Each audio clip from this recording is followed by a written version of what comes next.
comecei uma discussão com uma prima, essas coisas de WhatsApp. Todo mundo tem um WhatsApp de família? É uma coisa assim, não é? O WhatsApp de família é uó. Né? Nem no WhatsApp de família, foi uma prima, mas no WhatsApp particular, me mandou uma crítica dessas que apareceram pós-morte da Marielle, daquelas assim, calúnias que estavam sendo... Ela me mandou isso. Eu não aguentei e comecei a publicar para ela tudo que eu tinha recebido de outros WhatsApps, de grupos de mulheres, no sentido de ver o que estava acontecendo, para ela tomar ideia do que estava acontecendo. E aí, publiquei, falei, eu preciso de falar com ela. E ela começou, eu penso diferente de você, papapá, papapá. Aí eu lembrei da Frida Kahlo. E fui procurar no Google aquela foto da Frida Kahlo, assim, com a frase famosa, não quero que pense igual a mim, eu quero apenas que você pense. Não tem uma frase da Frida Kahlo assim? Sabe, mandei para ela, eu quero que você pense. Não pensa igual aos outros, não, só recebe, acumula, só acumula informação e reproduz. Sabe? Mandei para ela. Mas aí, pesquisando no Google frases da Frida Kahlo, eu achei uma frase que ela disse assim, a frase é assim, não sei se... Né, mas eu pinto, grande pintora, né? Eu pinto muito sobre mim porque é o que eu mais conheço. Alguma coisa mais ou menos assim. Eu falei, e eu já estava pensando na palestra de hoje. Eu falei, amanhã eu vou preparar essa palestra, fazer adaptações da palestra que eu faço há uns 30 anos, eu faço palestra. Aí, quando eu vi essa frase da Frida Kahlo, eu falei assim, essa frase me inspirou para fazer uma palestra nova. Hoje eu estou inaugurando uma palestra e vocês vão ser o meu público avaliador, tá bom? Aí, a frase da Frida Kahlo que me inspirou para essa palestra que eu fiz ontem, escrevi ontem. Eu sou mais conversante do que palestrante, sabe? Ela falou assim, então eu mudei a frase e falei assim, olha, eu vou falar sobre mim, porque é o assunto que eu mais conheço, que eu mais domino. Sabe? Como é que eu falo sobre mim, sobre minha história de vida, passando pelo tema da palestra que você me convidou? Aí eu comecei, ontem, eu peguei meu caderninho e comecei a fazer anotações ontem à tarde. Ganhei um caderninho assim, personalizado, sabe? E comecei a fazer anotações. De tarde, TT. E, gente, eu chorei. Eu fiz, e assim, estou colocando para vocês assim como pode ser assim um modelo, mas faz diferente, tá? Imita, mas faz diferente. Sabe? É só uma ideia de cada pessoa fazer desse jeito com a própria vida. Para mim, ontem, a preparação dessa história de vida, foi um trabalho terapêutico. Foi assim, eu chorei. Foi um trabalho de apropriação da vida. Sabe? E eu acho que são todas nós que temos que fazer isso, esse trabalho de apropriação da vida. Em que na minha história de vida, olha a pergunta, em que na minha história de vida eu fui objeto, só reprodutor dos valores, da cultura vigente, e em que... Sabe, como que aconteceu o meu processo de tomada de consciência e que eu comecei de objeto a ser sujeito? Comecei esse processo. Não era assim, antes eu era objeto, agora eu sou sujeito, não, porque é um processo para a vida toda. Sabe, como é que aconteceu comigo esse processo de ser protagonista? Essa foi a minha pergunta. Então, eu fiz assim, em cenas.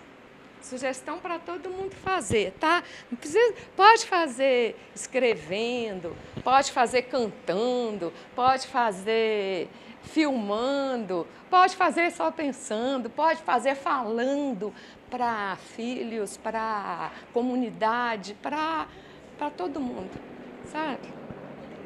Então, eu só falo de mim porque é o assunto que eu mais domino. Primeira cena. Eu nasci em Salinas, branca, de descendência italiana, filha de uma pessoa, um homem analfabeto, não estudou porque não quis. O pai dele era professor, meu avô era professor. Há 100 anos atrás, professor, olha só, agora tem muito mais professora do que professor, né? Há 100 anos atrás tinha professor, porque era mais valorizado, eu imagino. Doido isso, né? Era uma família de classe média de Salinas, no norte de Minas, a terra da cachaça. Né? E isso é o meu avô paterno. O meu avô materno era de Araçuaí, fazendeiro, coronel. E as mulheres? Donas de casa. Tá? Eu estou falando de 100 anos atrás, gente. Foi pouco tempo depois de 1888, a escravidão, né? Foi pouco tempo depois. As mulheres eram donas de casa, as mulheres de classe média eram donas de casa e pegavam mulheres, crianças pobres, e geralmente negras, e falava assim, vou pegar para criar. Vou pegar para criar. Entendeu? E explorava até... Né? Então, isso é que eu... Meu pai não estudou porque não quis. Minha mãe estudou até o normal. Casou com meu pai. Minha mãe é de Araçuaí, onde como é que ela chama? Foi trabalhar, né? Mas casou com meu pai e foi para Salinas. É pertinho, Araçuaí é no Vale do Jequitinhonha e Salinas é lá no norte.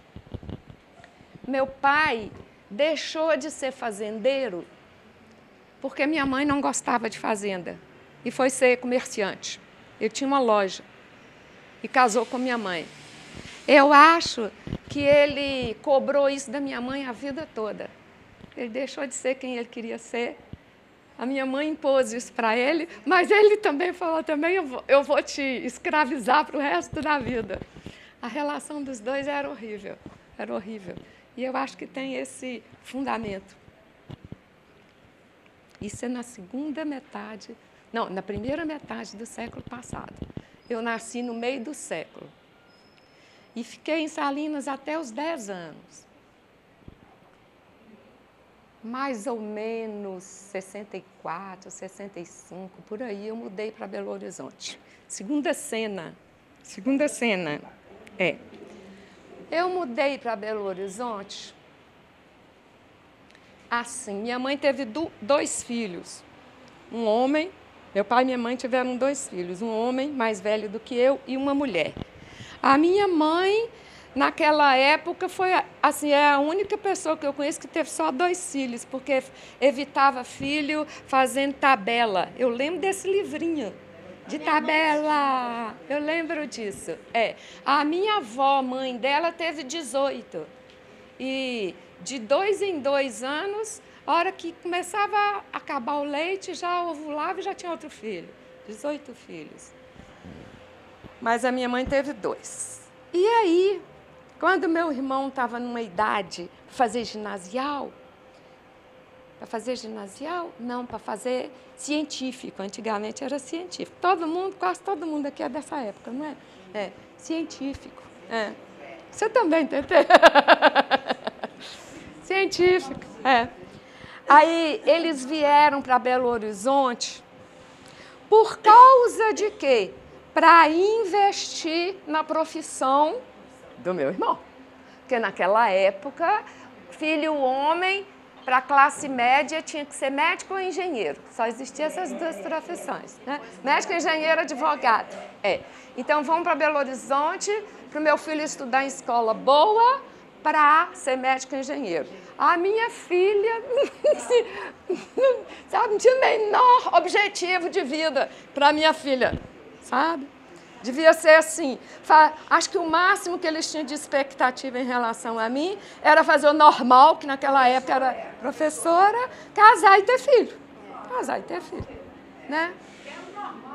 Era o normal. Era o normal. Sabe? Aí mudamos para Belo Horizonte, meu irmão foi estudar no Santo Antônio e eu fui estudar no Santa Marcelina.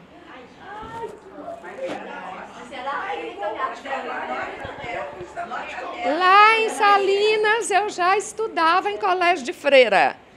Vim para cá para estudar no Santa Marcelina e fiz a 3ª e a 4ª série ginasial no Santa Marcelina. Foi horrível, foi horrível. E eu mesmo tomei a iniciativa de fazer concurso no Instituto de Educação e passei. Então, meu curso normal foi no Instituto de Educação, foi uma libertação para mim. Foi um espetáculo. Foi a primeira vez na vida que eu não estava sob o domínio. Religião, para mim, na minha vida, foi muito opressora.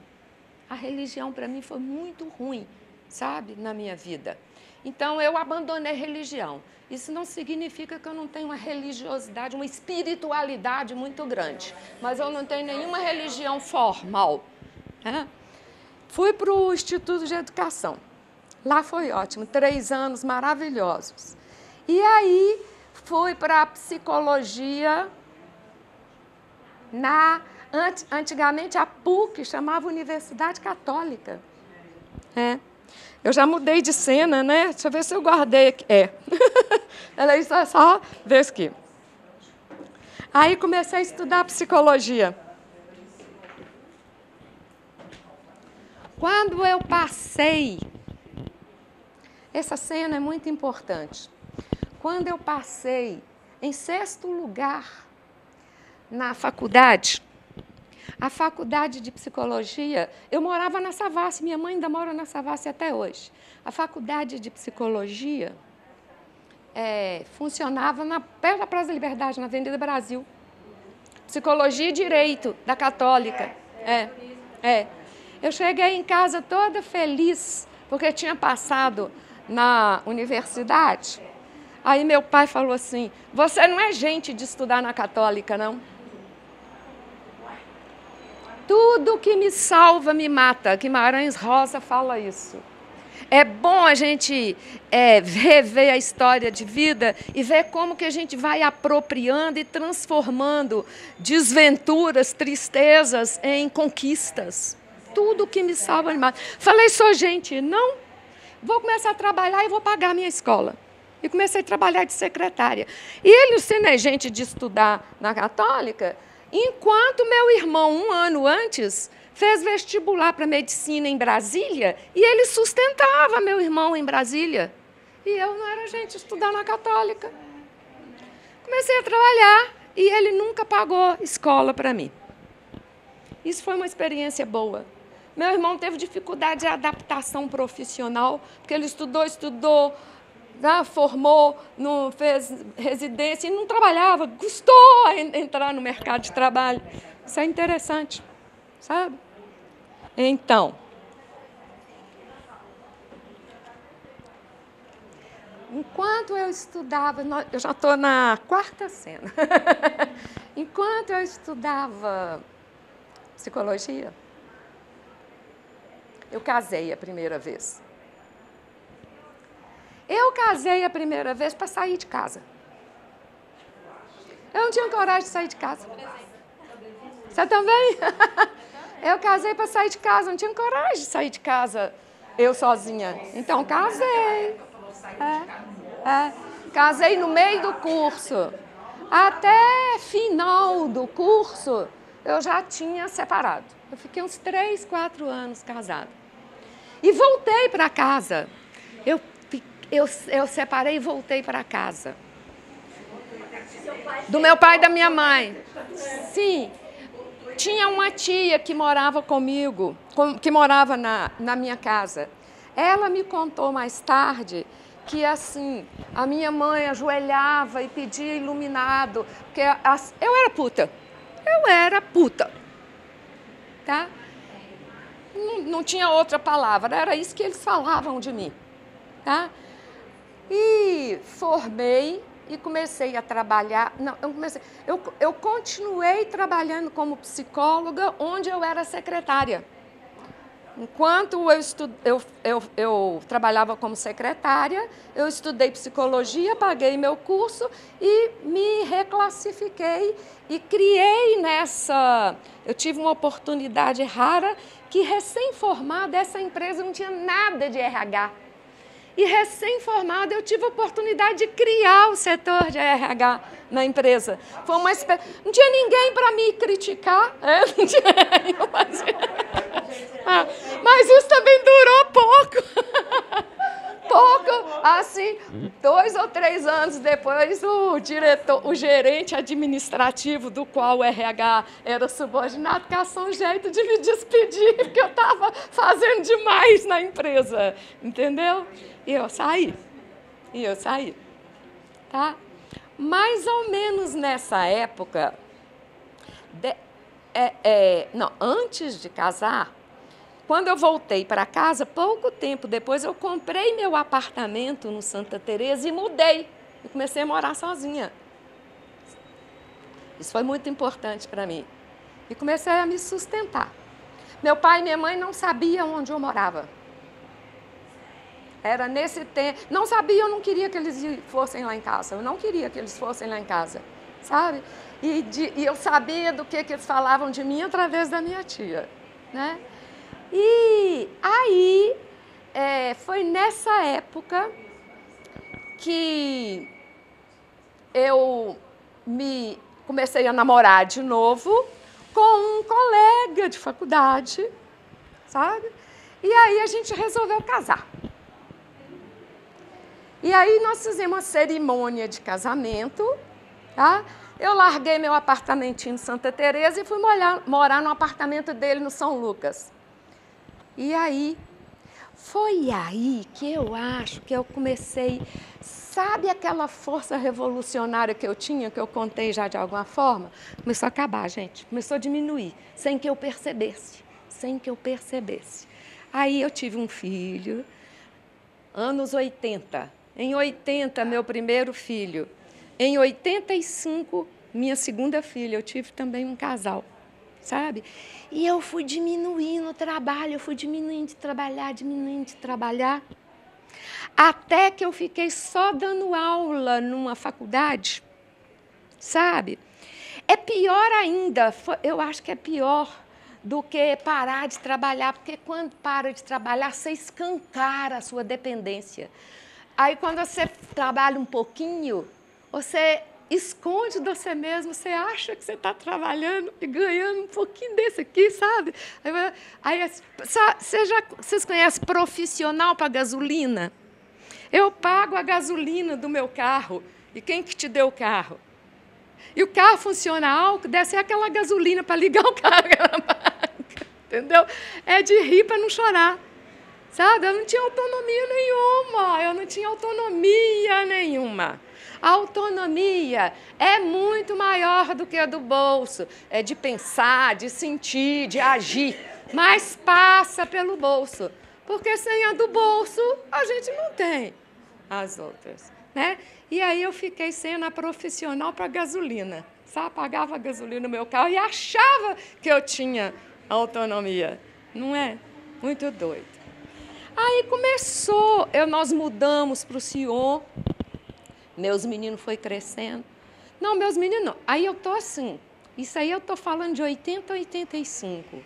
85 nasceu a minha filha. E foi 85 que começou um processo de tomada de consciência, um processo de empoderamento. Eu fui fazer um curso, eu tive também, vou contar um pouquinho mais. Cansei dessa coisa de psicologia. Também, assim, qualquer frustração que a gente tem, a gente fica igual macaco pulando de galho em galho. Não é assim, não quero mais essa profissão, vou experimentar outra coisa. Vou mexer com bijuteria. Não, vou abrir uma loja. Não, já viram quantas lojas, pulando de galho em galho. eu abri uma loja de brinquedo, com uma sócia, eu abri uma loja de brinquedo no Quinta Avenida, quando a Quinta Avenida estava começando. Não, Quinta Avenida não, na Lagoas, isso, Eu tive uma loja de brinquedo ali, de brinquedo educativo, com uma sócia. 2 anos depois, a gente já estava brigando. Sabe? 2 anos depois, a gente já estava brigando. E eu, assim, sabe? Ai, gente, estou cansada disso. Uma amiga minha passou lá e falou assim, eu estou fazendo uma formação com uma pessoa, com uma psicóloga, que é muito interessante, abre demais a cabeça da gente. Procura essa formação. Aí eu procurei. E a formação incluía a terapia. Gente, essa psicóloga, ela foi importantíssima. Ela foi minha formadora, eu trabalhei com ela, ela foi minha terapeuta. Primeiro, ela foi minha terapeuta. Ela virou para mim e falou assim, eu acho que eu não vou querer ser como aluna, não. Tudo que eu queria na minha vida era colo. Eu reclamava da minha sócia, sabe? Estava entregando a loja para minha sócia. Não vou querer ser como aluna, não. Em vez de colo, ela me deu tapa na bunda. Tem hora que a gente quer colo e o que mais a gente precisa é de vai, você dá conta, tapa na bunda. Amor, proteção é aquele que faz assim. Ao excesso de proteção corresponde subestima. Quem me protege em excesso está duvidando da minha capacidade. E quem me dá tapa na bunda está acreditando em mim. Sabe? E a gente, quando recebe tapa na bunda, ai, não está me amando, eu não estou recebendo amor. Mentira. Mentira, presta atenção nisso. A minha psicóloga, não quero você como minha aluna. Ela ia abrir uma turma no ano seguinte, isso era em julho de um ano, e ela abria uma turma em fevereiro do ano seguinte. Não quero você como minha aluna. Você não vai ser uma boa aluna. Você só vai ser uma boa aluna no meu curso, na minha formação, se você for uma boa comerciante.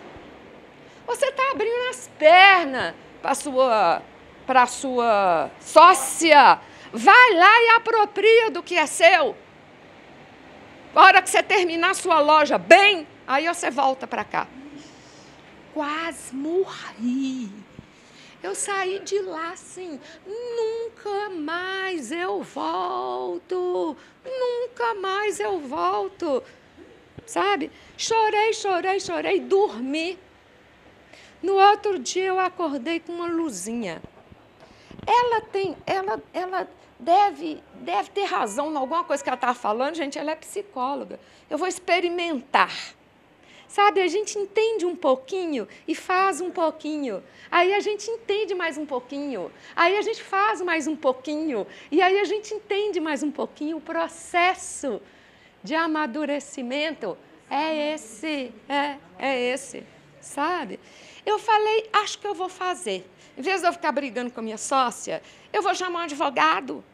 Porque se a gente tem um problema de estômago, não procura um médico, a gente morre de vergonha de procurar advogado. Tem problema de estômago, procura um médico. Tem problema emocional, procura um psicólogo. Procura um advogado para cuidar desse negócio para você, procurar um advogado. Finalmente, foi advogado com advogado e eu consegui comprar a loja dela por um valor justo. Tá? Aí, eu fiz uma compra de Natal, trabalhei até... Recuperei a loja, recuperei o que eu tinha gasto com a compra da loja e a loja era toda minha. Fiquei feliz demais. E aí eu entendi mais um pouco do que ela falou. Aí eu pus a loja à venda e falei, eu quero voltar para o seu curso. Aí eu fiz uma formação de mais ou menos 5 anos, quase o mesmo tanto da formação acadêmica. Eu costumo fazer uma crítica à instituição escola, assim como eu faço a instituição família também. A tudo que está instituído. Instituído é pronto e acabado e quer me botar num quadrado. não é? Toda instituição guarda contradições. Escola que é a instituição. Olha, vou falar antes de família. Família é a instituição que mais acolhe, que mais valoriza. É na família que acontece o maior violência. É dentro da família que acontece o maior violência contra criança, contra mulher, contra as pessoas mais frágeis. Frágeis, entre aspas. Tá? Escola não é o espaço que forma sujeitos, pessoas que pensam? Né? Não. Né? Não, né, Tetê? Né? Não. É também o espaço que forma só reprodutores de uma sociedade que quer muito mais reproduzir a dominação do que pessoas livres, do que sujeitos, do que pessoas empoderadas. Ó, quem que não está cansada de saber disso? Verdade? Então, eu falo assim, a minha formação em psicologia, a minha deformação superior, a gente estuda psicologia muito verticalmente, sabe? A gente estuda só psicologia e a gente não falta a formação superior. Faltou. Eu não sei se melhorou quem fez a universidade mais recentemente. Não tem a universidade, quase nenhuma universidade, mesmo as humanas, não oferece para a gente disciplinas que proporcionam uma visão de mundo. Uma visão de mundo, é o corte horizontal.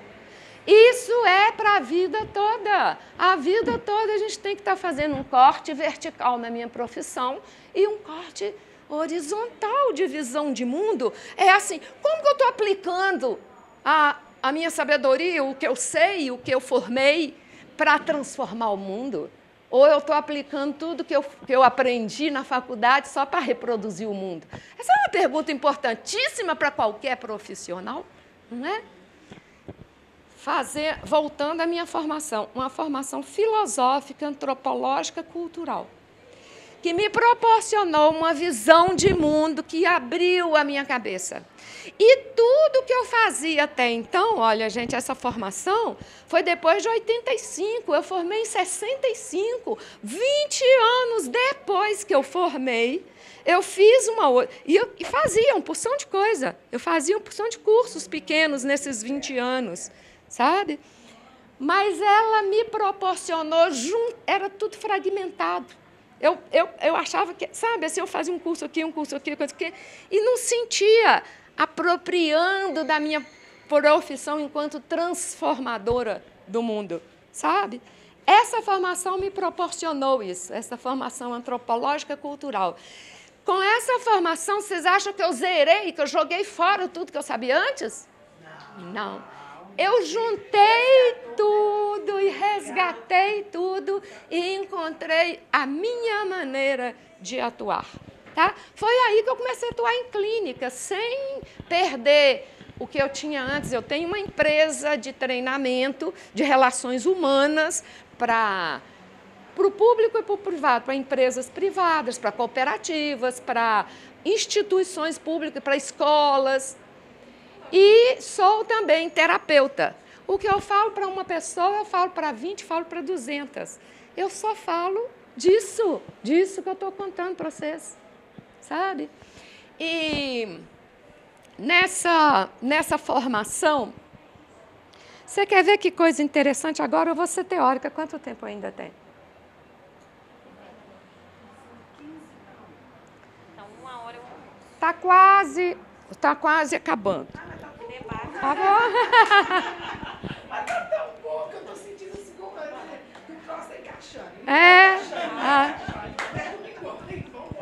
Nessa formação, eu tive a oportunidade de ler um livro da área de psicologia. Agora eu vou ser bem teórica, mas trazendo a teoria. Eu tenho um grupo de amigos que a gente se reúne e faz uma brincadeira assim. Qual que é o livro que mudou a sua vida? Qual que é a música da sua vida? Qual que é o filme da sua vida? Sabe? E a gente troca ideias sobre isso. Esse livro foi um livro da minha vida. Olha que interessante. a psicanálise, para mim, do que eu tinha acesso, do que eu lia sobre a psicanálise até então, era uma coisa completamente fora de uma realidade antropológica, cultural, histórica. Eu não entendia a psicanálise, sabe, fazendo uma lei. Tem uma corrente psicanalista argentina que faz uma outra leitura da psicanálise, colocando a psicanálise no contexto histórico, antropológico, cultural. Aí tem um livro que chama O Feminismo Espontâneo da Histeria. A gente estuda na psicologia, psicopatologia. Até, assim, a psicologia, para ser considerada ciência, teve que ser colocada no modelo médico. Mas ela não está no modelo médico, que a gente não está doente, não. É a sociedade, é a cultura que está doente. E a gente é objeto dessa cultura e é também sujeito. Então, a gente não pode perder o mínimo de possibilidade de se colocar enquanto sujeito, sabe? Olha, o modelo médico é o modelo psicopatológico.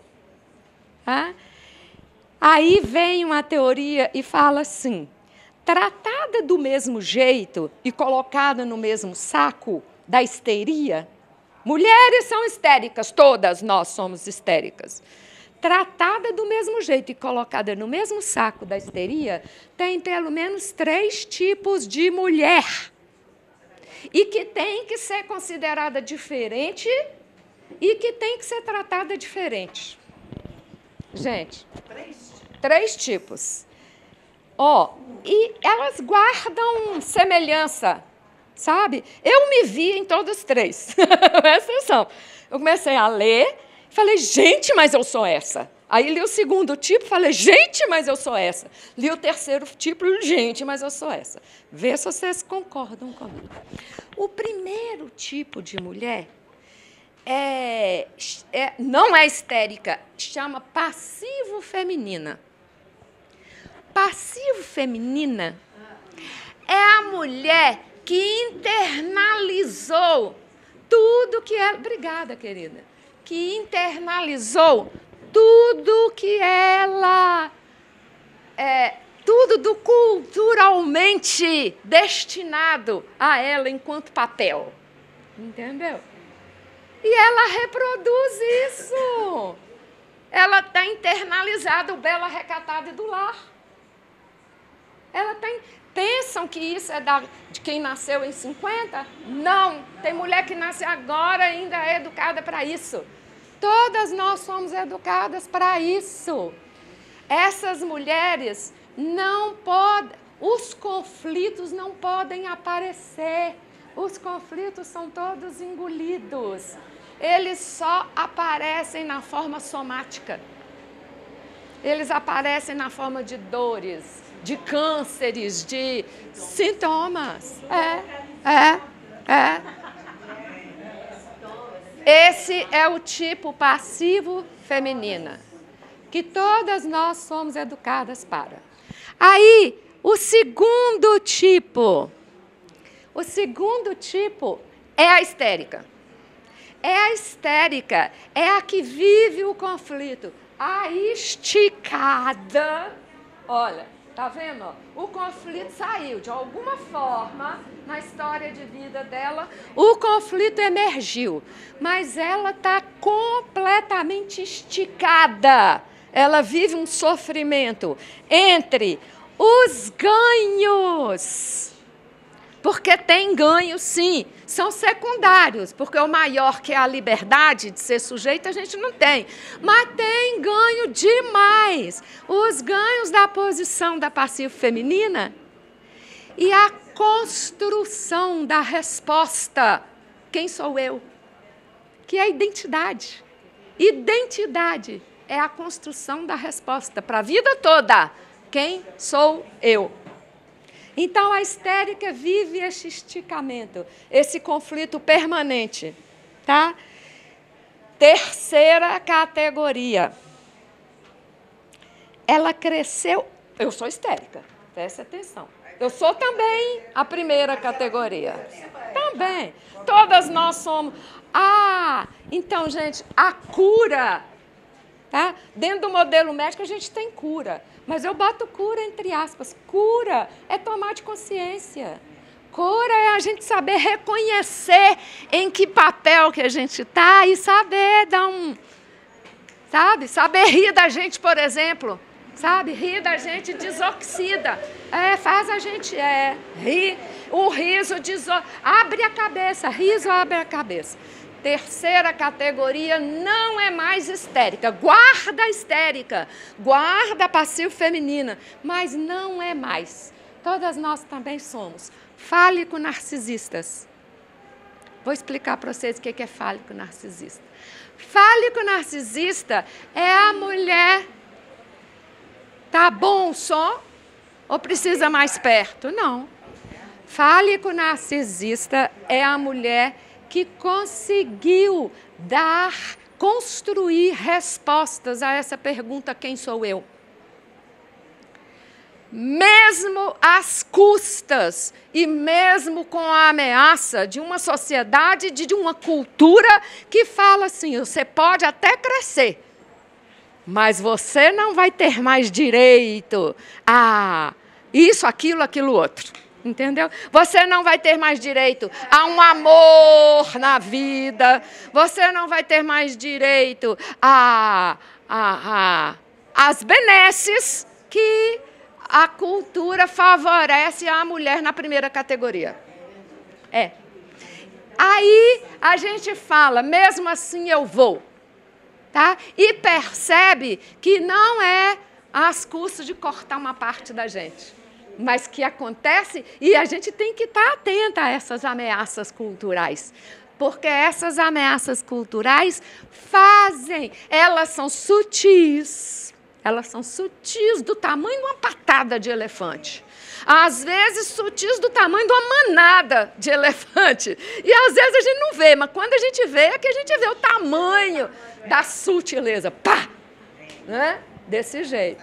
Tá? O livro me aponta uma quarta categoria, que é a que a gente está construindo. Presta atenção. A quarta categoria é possível. O livro só aponta essas três. Tá? A quarta categoria é a possibilidade de construção de mulheres livres, sujeitos que apropriam da sua vida, tá? E que fazem política, pegando nossa palestra anterior, e que fazem política em todos os níveis de relação. Tá? Política a gente faz na cama e no mundo. Tá? Na cama, a gente faz política, sabe? Na cama a gente faz política.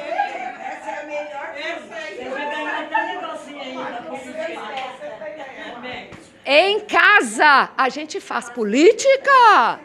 Na rua, a gente faz política. Enquanto cidadã, a gente faz política. Nos ambientes em que a gente se encontra, na relação homem-mulher, a gente faz política demais. Quando a gente... Eu achei ótima. Quem que falou? Foi você. Aqui. Eu queria completar o que a gente fala, o que você falou. A gente precisa de desenvolver muito a nossa capacidade de dizer não. Dizer não. A nossa primeiro nível, passivo feminina, aprende que a gente tem que ser delicada. Aqui. Não, isso não significa abrir mão da nossa afetividade. Significa absolutamente nada. Significa construir uma nova afetividade, sabe? E eu acho que uma coisa de raiz no que a gente está falando, é rever conceitos que a gente tem completamente enraizados e que a gente reproduz em todos os níveis de relação. E que a gente precisa de mudar radicalmente, quer dizer, na raiz, o nosso conceito de amor. O nosso conceito de amor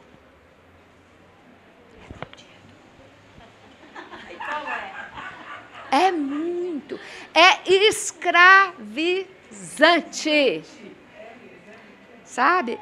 Olha só, as emoções, o ser humano é capaz de sentir emoção. Animal também sente emoção. Fala sério, cachorro também sente emoção. Ele só não sabe dar nome. Nós sabemos dar nome. E aí, quando a gente dá nome, a gente aprende. Então, as emoções também são artefatos culturais. Então, está definido o que é amor. Isso é terrível. A gente precisa de redefinir o amor para fazer política em todos os níveis de relação. Quando eu separei a segunda vez, claro, eu separei a segunda vez, falei do primeiro casamento, no segundo casamento eu tive 2 filhos, foi um casamento de 20 anos, e eu separei, eu quero contar para vocês. Obrigada. Olha só, eu falando com a nossa capacidade de ceder, não, gente. Quando eu estava participando com o meu marido, economicamente, 50-50 em casa, eu falei com ele assim, eu quero que você faça também dentro de casa 50-50. E ele falou, aham, aqui, com a cabeça diz que sim, com o rabinho diz que não. Entendeu? Não fazia. Isso é uma violência, isso é violência. E isso é uma violência sutil, do tamanho de uma patada de elefante. Aí eu falei com ele assim, olha, tá... Então, assim, quando eles falam que participam, quando falam, aham, e aí a gente ainda tem que administrar a participação. Ainda não é participação. Quando a gente administra, ó, você faz isso, isso e isso. Tá? Tudo bem, pode me falar que eu falo. Pode me falar que eu faço. Não é ainda 50-50, ele tem que ver. Para ser 50-50. Presta atenção, ver, perceber, sentir a roupa no chão, o menino remelento, qualquer coisa desse tipo. Eu falei com ele, então ainda estava no 50-50, falso ainda, fake.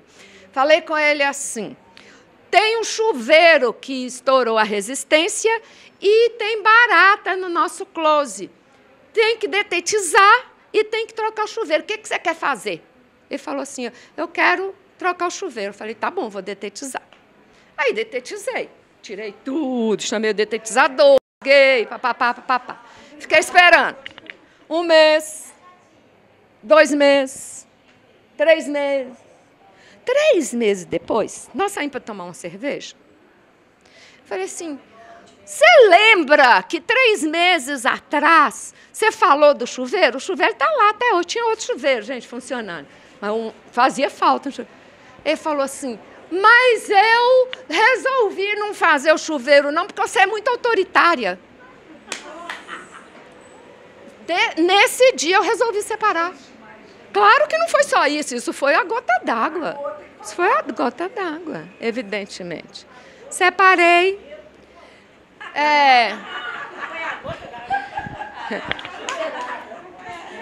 A chuveirada, Quando a gente separa, a gente não separa só de marido. Não é bom separar, não. Não é nada bom separar, não. Sabe? Mas a gente precisa de viver tristeza para crescer. Se a gente fica negando as tristezas, a gente não cresce. Eu passei 1 ano triste, em depressão. Na depressão, tem a tristeza desnecessária e a tristeza necessária para crescer. Tá? Só 1 ano depois que eu falei, gente, se eu não der conta da minha vida, ninguém vai fazer isso para mim. Ninguém vai dar conta da minha vida para mim. E comecei a procurar amigas e amigos. E uma amiga me aplicou num samba. Eu vou te levar num lugar ótimo para sambar. Sabe? Era o que eu precisava. Sabe? Lá, eu moro no Sion, eu atravessava a cidade para ir no Caiçara, numa casa de samba. Nessa casa, eu estou contando coisa de uns 10 anos atrás, tá? Não existe mais a casa. Espera.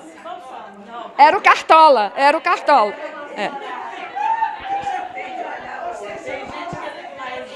É. Você ia no Cartola? Olha, você sabe o que eu tenho dessa experiência de vida, gente? Lá no Cartola, há 10 anos, de 10 para 15 anos, eu encontrei um monte de gente na mesma contexto meu, assim, querendo refazer a vida, querendo refazer valores.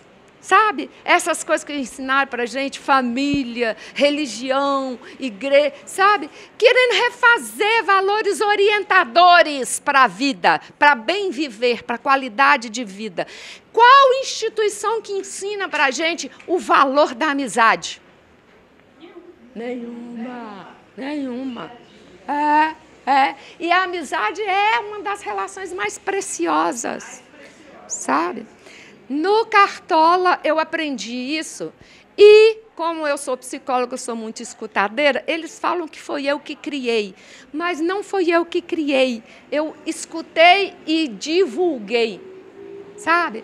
O César falou comigo assim, meu apelido é Tu, vamos criar o SBC? Eu falei, o que é o SBC, César?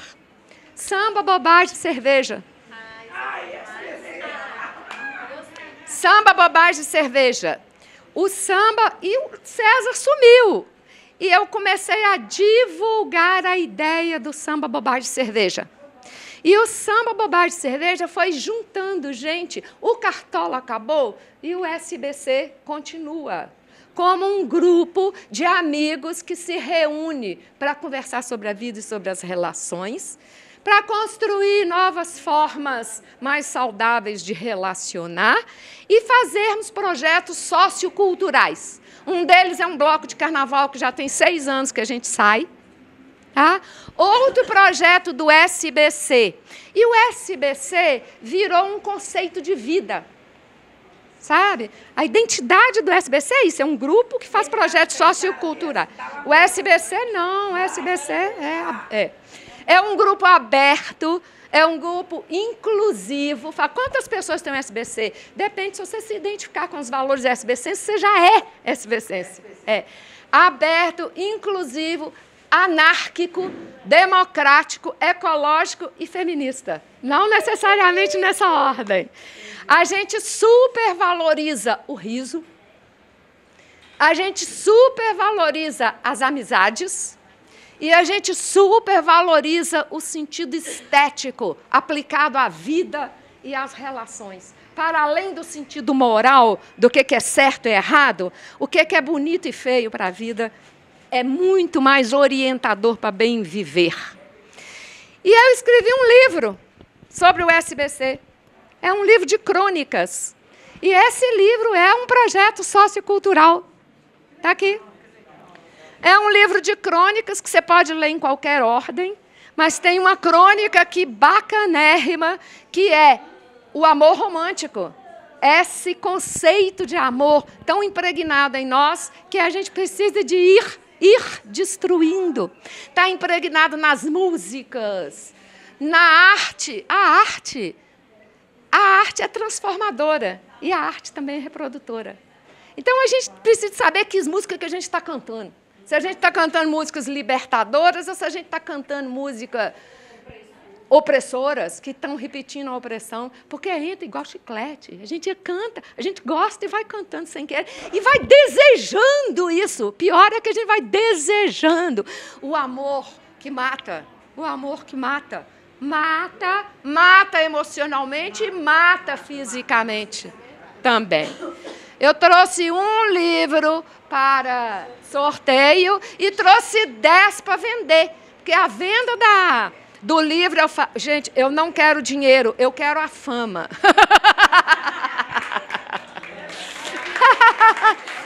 O livro custa R$40. E a renda da venda do livro é para uma casa de velhinhas no Caiçara, onde a gente desfila, onde o nosso bloco desfila. Obrigada.